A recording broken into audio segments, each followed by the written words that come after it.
Vâng, xin chào tất cả các bạn. Phẫu thuật là một trong những phương pháp điều trị ung thư tiền liệt tuyến. Tuy nhiên, đối với nhóm bệnh nhân có nguy cơ cao như rì diện cắt dương tính, di căn hạch, hoặc là qua quá trình theo dõi bằng PSA có sự tồn lưu dai dẳng, hoặc là tái phát về mặt sinh hóa, thì cần phải có một sự kết hợp của các mô thức điều trị khác.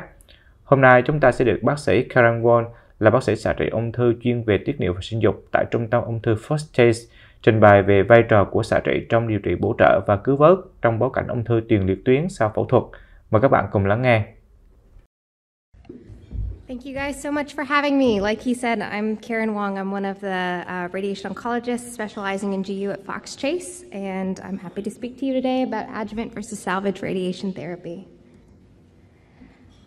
So this all falls under the topic of post-prostatectomy radiation. All of this is done after guys have chosen to have primary surgical management of their localized prostate cancer, and treatment afterwards can be done to reduce the risk of local recurrence. Typically, the most common place for recurrence after a prostatectomy is right in the area of the surgical bed, typically right around the anastomosis site, and treatment with radiation can be directed to specifically this area with the prostate bed, plus or minus pelvic lymph nodes as well, after prostatectomy to reduce that risk of recurrence. This is what sample contours for a prostate bed look like. This is a sample patient. The area in red is the prostate bed itself that we target with the radiation, with the bladder in yellow and the rectum in brown. We are targeting that space in between the bladder and the rectum while encompassing a large amount of the bladder neck as well as the anastomosis site as well. As you can tell, there is a lot of normal tissue here. It's a very narrow area. There's a lot of things that we're worried about affecting with radiation. As you heard from the previous talk, this area is very sensitive, and so to be able to do this safely, we have to be sure that we're using proper image guidance and how best to deliver this sort of radiation.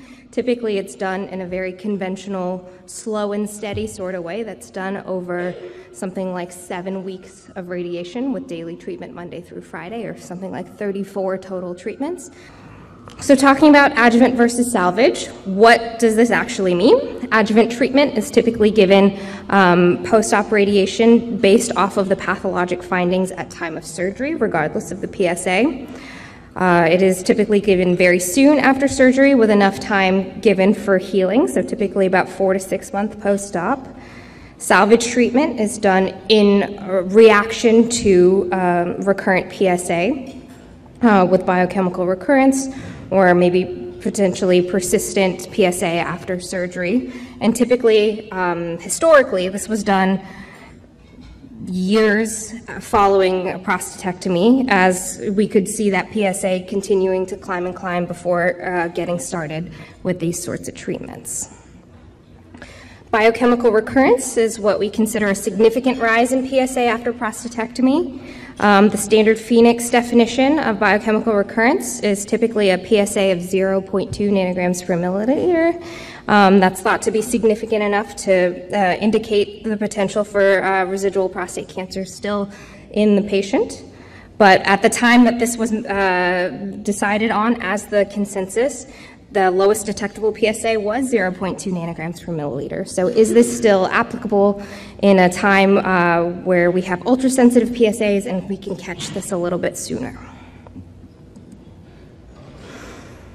The main white paper guidelines with ASTRO, the American Society for Radiation Oncology, and the AUA came together to give a little bit of guidance in this sort of area, last updated in 2019.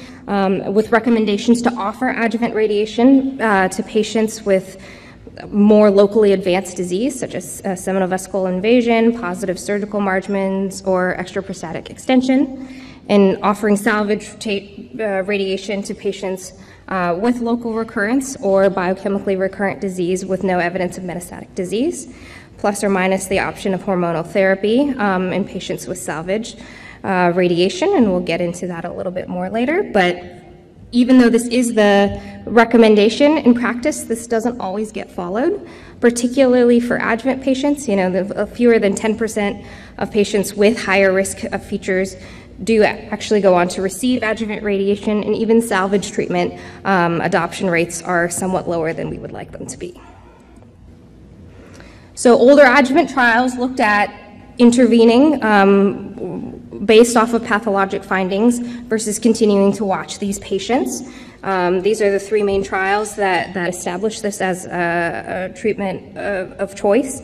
Included patients with more higher risk disease, like the seminal vesicle involvement or extracapsular extension in a positive margin. And they followed them for something on the order of a decade and found improvements in biochemical recurrence-free survival, as well as a potential overall survival benefit with this sort of treatment. Radiation doses was kind of like I described before, 60 to 64 gray. Radiation was between 6 and 17 weeks post-op, and adjuvant radiation cut the risk of recurrence by over 50%. However, these are older trials. The adjuvant arms were not truly adjuvant. A lot of them did have detectable PSAs at that time, and in the control groups, not everyone received salvage. It was more of a comparison of intervention versus no intervention. Only about a third to a half of patients on the salvage arms actually did end up getting any salvage radiation treatment. So newer clinical trials focus more in a modern setting with lower PSAs and more early intervention on the salvage side of things. These are three separate trials done in three separate parts of the world that all kind of looked at the same sort of thing. The Radicals trial also looked at the role of ADT in these sorts of patients as well. So focusing on just one of them, the RAVES trial was done in Australia and New Zealand, and it was involving patients with higher risk factors, including positive margin, extraprostatic extension, and seminal vesicle invasion that all had undetectable PSAs. And they were stratified based off of these various risk factors and received either adjuvant radiation within 4 to 6 months of surgery versus active surveillance, and all of these patients got close PSA follow-up with intervention once that PSA crossed that 0.2 threshold. About half of the patients in the salvage group did go on to have radiation due to PSA rise, and 5% freedom from biochemical progression was 86% versus 87% in salvage. So really no difference between those two arms. A meta-analysis looking at all three of these different trials, they all came out around the same time to get a little bit more statistical power and see what we can do with all of this information. Looked at the three of them. They're very similar in scope as well as in time frame of accrual periods. Of note, the Radicals trial had a little bit more inclusion of higher risk Gleason scores, so 7 to 10. As well as had an option for hypofractionation in certain subsets of patients. Patients were very similar between the different studies, with a much higher patient population in the Radicals trial. Also to note, with looking specifically at Gleason scores, very few patients were involved with Gleason score 8 or higher, so this may not be the most applicable to very high-risk patients that have higher Gleason scores and other higher risk factors. So looking at all the data together, PSA-driven event-free survival was compared between these, and overall there was an absolute difference of 1% at 5 years, favoring actually early salvage. So really very little difference between early salvage and adjuvant treatment. So if we can spare some patients additional treatment just based off of their surgical features, and the ones that actually do have a PSA rise to intervene early seems to be the best option. There may still be patients that benefit from adjuvant radiation. Like we said before, some of the patients with higher risk factors weren't as well represented in these trials. That showed no difference. So looking at patients that do have higher risk factors, like the more locally advanced disease, higher Gleason score, lymph node involvement, or higher genomic classification scores, patients with higher risk factors do seem to benefit a little bit more from that adjuvant radiation, so should still be considered in certain circumstances. The role of ADT with salvage radiation is also still a little bit under debate. There are a few trials that do show benefit of ADT on top of concurrently with post-prostatectomy radiation. The Zhutuk study looked at 6 months of androgen suppression and showed a benefit over radiation alone. And this is concordant with an overall survival benefit seen in the older RTOG 9601 trial, which used 24 months of ADT. However, this does need to be balanced by overall benefits and risks. Not everyone is a great candidate for ADT, or a lot of patients potentially want to avoid that, and that's why they lean a little bit more towards radiation in these sorts of situations. So it's all a benefit and risk balance for these sorts of patients. The role of pelvic nodal irradiation, the original contours I showed you earlier just were reflective of the prostate bed itself. This is an extension of a debate in radiation oncology in the more intact setting of electively treating pelvic nodes in higher risk patients, and is there a benefit to that in the post-prostatectomy setting? Traditionally, it hasn't really been covered as much unless there is something of a higher risk factor, positive lymph nodes on at the time of surgery, things like that. But this SPORT trial did show a benefit of adding on pelvic nodal radiation on top of ADT as well as prostate bed radiation alone. It does come with the trade-off of slightly higher short-term toxicity rates, particularly bowel toxicity, as you're covering larger volumes of small bowel.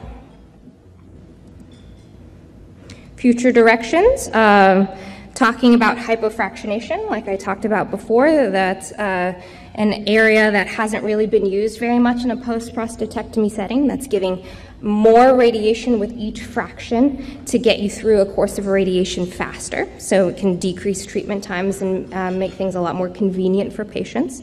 But going at a shorter rate can come with a little bit more side effects. So it hasn't been adopted. This is one of the kind of strongholds of the conventional fractionation because there is much more normal tissue in the area that you're trying to treat. There are current trials looking at patients in the post-prostatectomy setting, looking at doing more hypofractionated radiation, and potentially with better image guidance, we can find ways to be able to do this safely and effectively. Overall, early salvage radiation remains underutilized. In this particular Michigan study, only about 26 patients received early salvage even after the PSA threshold of 0.2. A lot of times people still wait till that PSA continues to climb a bit more. So I think earlier adoption is key to making sure these patients get the treatment that they need. So once they have detectable PSA, it's always worth referring to radiation oncology. It may not be the time to go ahead and get started, but you might as well hear about it because it's probably something that might be in their future. So in conclusion, for most men, early salvage radiation is the preferred treatment. Postoperatively, typically when the PSA is about 0.2 nanograms per milliliter. For patients that you're particularly worried about, younger patients that have a lot of life ahead of them as well as high-risk disease, there is still a role for adjuvant radiation, and those patients should still consider it. Once we get started in talking about salvage treatments, adding on ADT as well as potentially pelvic lymph nodes for higher-risk patients as well. All right. Thank you all so much. Vâng, bài học hôm nay đến đây đã kết thúc. Cảm ơn các bạn đã chú ý lắng nghe. Nhớ like, share và subscribe để theo dõi các bài học tiếp theo. Xin chào và hẹn gặp lại.